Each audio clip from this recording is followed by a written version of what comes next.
যদি মদিনার সেই সময় থাকতাম যখন রাসূলুল্লাহকে রিসিভ করেছে মদিনার শিশু কিশোররা, যুবক বৃদ্ধারা, হ্যাঁ বৃদ্ধ বৃদ্ধা সকলেই ছিলেন, সকল মানুষ বের হয়ে যখন নবীর শানে বলেছে তালা আল বদরু আলাইনা মিন সানিয়াতিল ওয়াদাই, সেই সময় তো আমি উপস্থিত ছিলাম না। আমি যেন বলতে চাই আমার কাজের ভাষা দিয়ে, আমি আমার মনের ভাষা দিয়ে বলতে চাই, আল্লাহ আমি সেই সময়টা হারিয়েছি, কিন্তু এই সুযোগটা হারাইতে চাই না।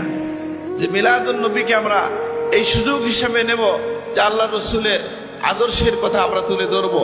আমরা অনেক সময় অনেক কুতর্কের শুনতাম, এগুলো এখন কমে আসছে।